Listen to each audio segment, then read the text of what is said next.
Here's being a perfectionist. Alright, 100th take. What is up, guys? Welcome back.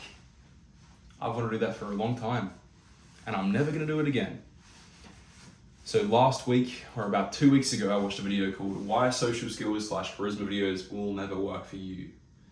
And charisma videos worked for me, and I'll explain how they can work for you with a high likeliness the next time you watch one of these videos, they will change your life, granted that you watch it from the right channel and you watch the right video as well. No smoke with the guy who made that video at all. He had an interesting opinion, I just happen to completely disagree with it. He plugged his coaching again though, so he's going to make some money off of it. I disagree with heaps of his points. He says that he reads heaps of books to become charismatic, and that's how he got charismatic. How is that practice for a social setting? I've got to ask, how is that practice for a social setting? You could read 100 pages of how to win friends and influence people, and if I read the first 5 tips of those 100 pages, and I was like, oh, these are awesome, these are sick, they're going to work for me, right? And then I just didn't practice them, and I took them all in at once instead of doing one thing at a time, I wouldn't remember it and it wouldn't stick with me and I wouldn't be charismatic. He also said something like, why should anybody have to force themselves to feel happy or smile? You should have to force yourself to smile. And hear me the fuck out, please. Hear me out. If you force yourself to smile, you're much more likely that the interaction will be successful. You're much more likely to have a successful interaction. If you don't smile, then you're much more likely to convey the wrong things and not have a successful interaction. That's just how life goes. That's how interactions go. If you don't smile, the person you're talking to is much more likely to believe that, hey, this person isn't interested in talking to me and he's not here to have fun. Like, it's just not going to go well. You're not going to be happy all the time. So you've got to get over the fact that you should smile when you first meet someone. It's just a nice, polite thing to do. And also, it'll get you very far when it comes to talking to someone. If you smile when you're talking to a girl that you like trying to get a number or her Instagram, then you're much more likely to actually have that happen for you. If you're not smiling, then she's probably not going to say yes to you. Regardless, all right, that's the end of why I disagree with his points. I want to talk about now what you can actually learn and what learning tips you can use to learn charisma more effectively. If you happen to stumble upon this video just randomly, then you might find it extremely useful. That's what I hope. Story time, yay! I mean, I've said this before, I think, kind of. But when I was 15 or 16, I had some major charisma life development moments that made me really motivated to want to be charismatic in the future. Basically, I was in high school and one of my friends at the time, he puts me in a chokehold. And I'm sitting around 10 people and I'm looking at all these people and I'm super embarrassed because he's put me in a chokehold. But I don't want to push him off because he's bigger than me and I'm scared that he's going to think I don't like him. Really weak position to be in. So I end up letting him choke me out. How weak is that? You don't want to be in that position at all. A few months later, this girl kisses me the first time. I've got my first kiss ever, and my arms go up like this because I don't know how to fucking kiss a girl. Like, this is my first time kissing her. So she kisses me because she gets the courage to kiss me. I don't have the courage to kiss her back. I also, throughout the whole year, just continuously talk about self-deprecating jokes, and I make jokes at my own expense, and you'll find that that's actually not a good way to go about it. It's a double-edged sword, self-deprecating humor, because imagine this, you're making your friends laugh at your own expense, but they might probably not even going to be your real friends, because if they're laughing at your insecurities, they're probably not someone you really want to be friends with, right? Not a great place to be in.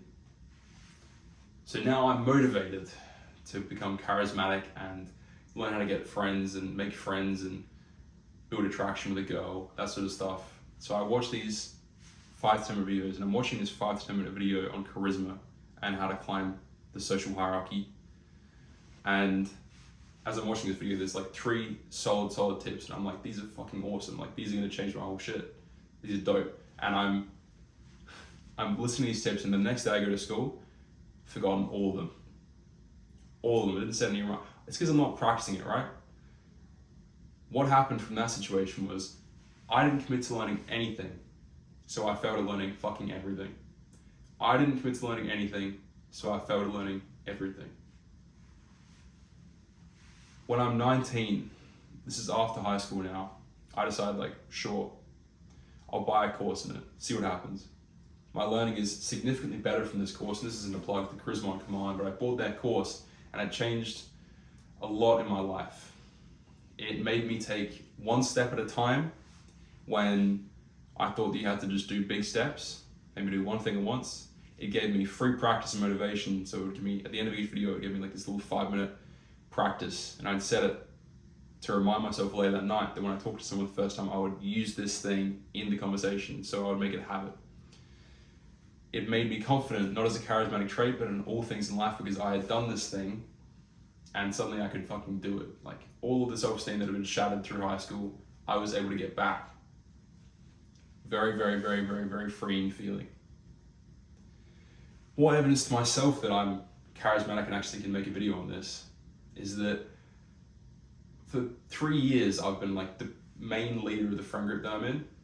And if you think that's really easy to do, then you try getting 10 to 15 people that don't really know each other that well to become friends with each other and like each other, but also get to know each one of them, and then organize events to them so you can actually get them to know better and actually have a great friend group.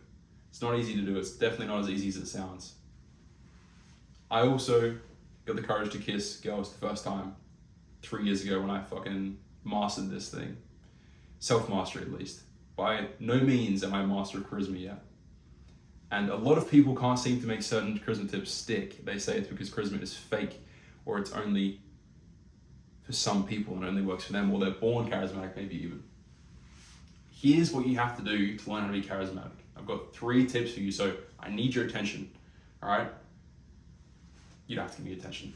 But if you want to learn the tips, you should listen in. The information you're learning has to be something that interests you, okay? I'll give you an example. If you want to attract someone, use the push-pull method. This is a method which basically means you tease the person you're attracted to and then you compliment them, and that's a way of flirting. If you see that and you're like, what the fuck? I'm like, I'm not gonna do that shit. Fuck that, that's cringe. You don't have to do that because it doesn't stick with you. If you see another video saying, oh, you should be smiling when you interact with someone because that's a good way of showing that you want to have fun with a person and flirt with them. Not all the time flirt, but just sometimes flirt. Then use that one. The great thing about charisma is there's so many tips out there that you can use any amount of them, and you can become your own person, become way more charismatic just by taking those small ones in.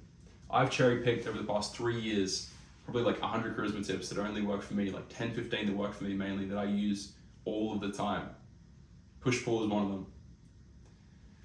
People think that I can't do this because it's not me, and if you have that mindset of, oh, it's just not me, then it's fair enough. I think everyone starts with that, and the reason that that's wrong is because it's not about changing who you are as a person, but it's about growing into learning new things.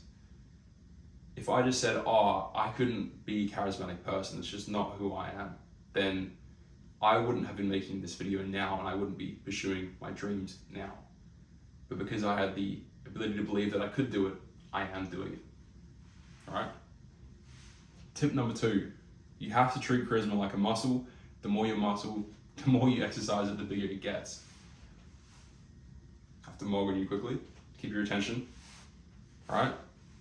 There's this belief that unless you use certain tricks and shortcuts, you can't get that far. That's entirely wrong. If you watch my last video, you'll understand why. Great tips, by the way, check it out. But don't do shortcuts. They don't work, okay? In life, you have to put in constant effort every day to charisma. It's like riding a bike. When you're a kid, right, it's way more effective to ride that bike every day for 5 minutes than it is to ride it once a week for 20 minutes. And that's because not only are you riding for more time, but you're putting in more constant effort to learn how to do it. It's hard to explain why this works, but I actually learned this from the book Atomic Habits and through the Charisma on Command course. Basically, by making stuff 1% better every day, plug my last video, you can effectively learn stuff so much better, okay? So much better. So I made charisma bite-sized and I became a whole mouthful. Does that make sense? Tip number 3, being optimistic is a charismatic trait that will get you far. It's the difference between being cynical versus being skeptical that makes the difference between you being charismatic and not. Cynical being, this person says something about charisma, it's bullshit, I don't trust it at all, what the fuck does that even mean? Skeptical being like, hey, this seems like bullshit, but I'll try it anyway, and we'll see how we go with it, because it might be true and it might work for me. If you're the sort of person who types, this doesn't work for me because it's not me, it's not my personality, and it's fake, this is bad, these are bad tips, then you're much better off being skeptical about it, saying, hey, this doesn't seem like it's going to work, but I'll try it anyway. And then if it does work, then it's proven you wrong, right? And that's a good thing. If you're wrong about it and it's actually improved your life, that's fucking amazing. Courage can change the outcome.